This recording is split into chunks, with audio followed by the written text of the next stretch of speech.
बहुत पुरानी बात है। बौद्ध आश्रम में रहने वाले एक शिष्य को अकेलापन बहुत पसंद था। योग, ध्यान और आश्रम के दूसरे कामों को खत्म करने के बाद वह अक्सर आश्रम की सबसे एकांत जगह पर जाकर बैठ जाता था। बैठा बैठा वह आसपास की चीज़ों का निरीक्षण करता या किसी चीज़ों पर विचार करता। जब वह अकेला होता तब वह सबसे ज़्यादा खुश होता, चाहे वह आश्रम के कामों को करने के बाद कितना भी थक जाए। लेकिन जब वह खुद के साथ कुछ वक्त बिताता तो उसकी पूरी थकान समाप्त हो जाती थी। जब भी उसके मन में किसी बात को लेकर कोई उलझन होती तब भी वह किसी एकांत जगह पर जाकर बैठ जाता और फिर ध्यान से उस समस्या पर विचार करता और फिर कुछ समय पश्चात उसका दिमाग शांत और स्पष्ट हो जाता। संक्षिप्त में कहे तो एकांत ही उसका सबसे अच्छा मित्र था। लेकिन उसका यूं अकेले अकेले रहना आश्रम के दूसरे बच्चों को बिल्कुल भी पसंद नहीं था, क्योंकि आश्रम के दूसरे बच्चों को जब भी मौका मिलता वह साथ में खेलते, मस्ती मजाक करते, लेकिन वह हमेशा ही एकांत की तरफ भागता। इसके केवल एक दो ही गिने चुने मित्र थे। आश्रम के दूसरे बच्चे इसका मजाक उड़ाते, इसे तरह तरह के नाम से पुकारते, इसे घमंडी और सनकीता कहते। हालांकि एक दूसरे बच्चों को बातों पर यह ज़्यादा ध्यान नहीं देता, लेकिन फिर भी कभी कभी दूसरे बच्चों की बातें और उनकी हरकतों से इसको बहुत दुख पहुंचता था। एक दिन दुखी मन से यह अपने गुरु के पास पहुंचा और गुरु को सारी बात बताई कि उसे अपने एकांत में रहने से कितना प्रेम है और दूसरे बच्चे उसके इस आदत की वजह से उसे कितना परेशान करते हैं। गुरु बहुत ही आत्मज्ञानी व्यक्ति थे। उन्होंने शिष्य की पूरी बात बड़े ध्यान से सुनी और कहा, बेटा, इसमें उदास होने वाली कौन सी बात है? महान सफलताएं अकेलेपन से ही शुरू होती है। अकेलापन ही हमें खुद से मिलाता है। अपने अकेलेपन को नकारात्मक मत समझो, बल्कि उसे एकांत समझकर खुद को जानने का प्रयास करो। तुम्हें एकांत पसंद है, इसका मतलब यह है कि तुम्हारा वास्तविक वजूद तुमसे मिलना चाहता है। इसीलिए अपने इस एकांत प्रेम का सम्मान करो। गुरु ने आगे कहा, आज मैं तुझे 8 ऐसी खूबियों के बारे में बताता हूँ जो अकेले रहने वाले लोगों में पाई जाती है और उन्हें दूसरों से अलग बनाती है। गुरु ने कहना शुरू किया, पहली खूबी जो एकांत में रहने वाले लोगों में पाई जाती है वह यह है कि ऐसे लोग दूसरों की तुलना में खुद के प्रति ज़्यादा जागरूक होते हैं। वह खुद के स्वभाव और आचरण के बारे में ज़्यादा गहराई से जानते हैं। ऐसा इसलिए होता है क्योंकि जब हम अकेले रहते हैं तो हमें खुद के बारे में सोचने का काफ़ी समय मिल जाता है, जिससे हम खुद के व्यवहार अच्छे से समझ पाते हैं। एकांत में रहने वाले लोग खुद की कमजोरी और ताकत को अच्छे से जान पाते हैं, जिससे वह दूसरों की तुलना में किसी भी खराब स्थिति का सामना ज़्यादा अच्छे से कर सकते हैं। एकांत में रहने वाले लोगों की दूसरी खूबी यह है कि इनका व्यक्तित्व सबसे अलग, सबसे हटकर होता है। ऐसे लोग जो ज़्यादातर दूसरे लोगों के साथ रहते हैं वह अकेले रह नहीं पाएंगे।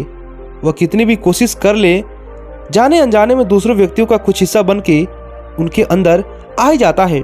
दूसरों की आदत, दूसरों के विचार उनके अंदर घर कर जाते हैं, जिससे उनके व्यक्तित्व में वह अनूठापन, वह निरालापन नहीं आ पाता।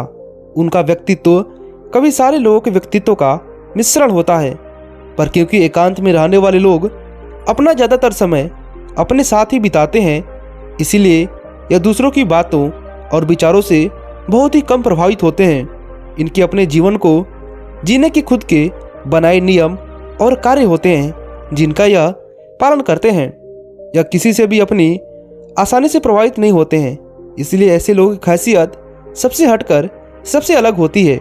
इसीलिए उनके व्यवहार में एक अलग निरालापन होता है जो किसी दूसरे व्यक्ति को पसंद भी आ सकता है।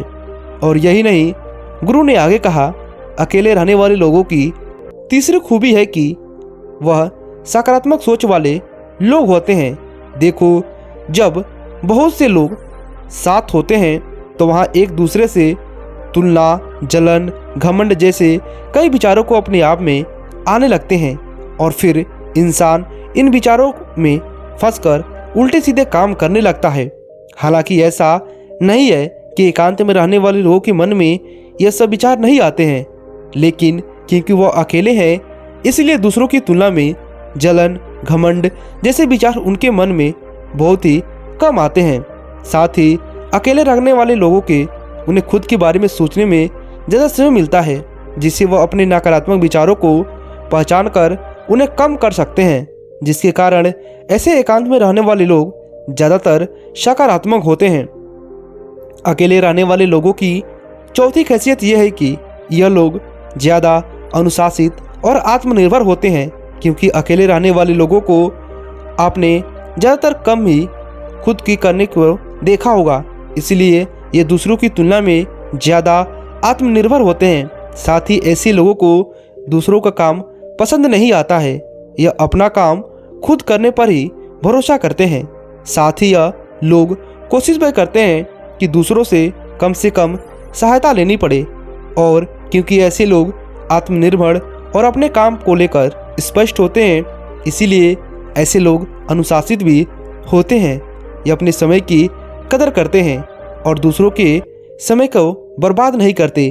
अकेले रहने वाले की वजह से ऐसे लोग एक निश्चित दिनचर्या का पालन भी करते हैं, जिससे यह लोग ज़्यादा व्यवस्थित होते हैं और ये भी इनके अनुशासित होने का एक कारण है। गुरु ने आगे कहा, अकेले रहने वाले लोगों की पांचवी खासियत है कि ये लोग किसी भी चीज़ के बारे में बड़ी गहराई से सोच सकते हैं।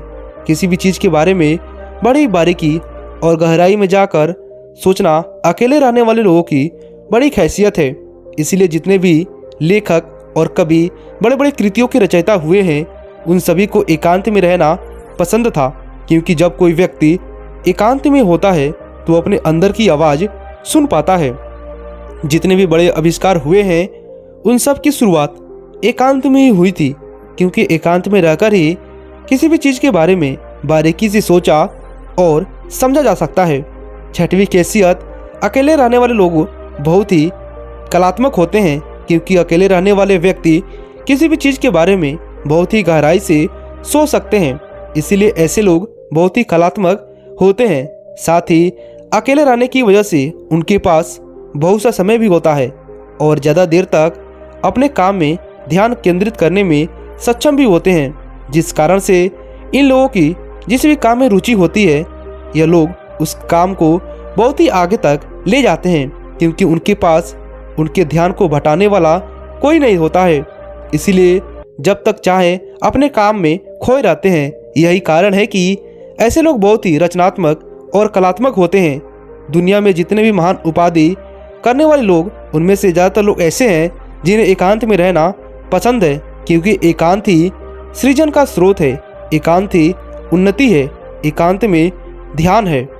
सातवीं खासियत है कि अकेले रहने वाले लोगों को दूसरों के साथ रिश्ते बहुत ही गहरे और मजबूत होते हैं। हालांकि अकेले रहने वाले लोग ज़्यादा लोगों से अपने संबंध नहीं बनाते, लेकिन यह जितने भी लोगों के साथ अपनी दोस्ती बनाते हैं, सच्चे दिल से बनाते हैं।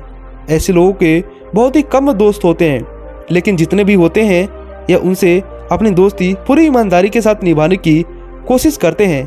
आठवीं खासियत, अकेले रहने वाले लोग मानसिक तौर पर और भावनात्मक रूप से बहुत ही मजबूत होते हैं, क्योंकि उन्हें पता होता है कि अगर आज कोई समस्या उनके ऊपर आई है तो उन्हें अकेले ही उसे समस्या से निपटना पड़ेगा। ऐसा बार बार करने से उनके अंदर खुद के प्रति आत्मविश्वास बढ़ता है, और आत्मविश्वास व आत्मसम्मान के बढ़ने से वो मानसिक और भावनात्मक तौर पर एक मजबूत होते चले जाते हैं, और वो ऐसा मानते हैं कि ऐसी कोई भी समस्या नहीं है जिसे वो अपने आंतरिक इच्छा के दम पर हरा ना सके, और यही एक सोच उन्हें दूसरों से अलग बनाती है।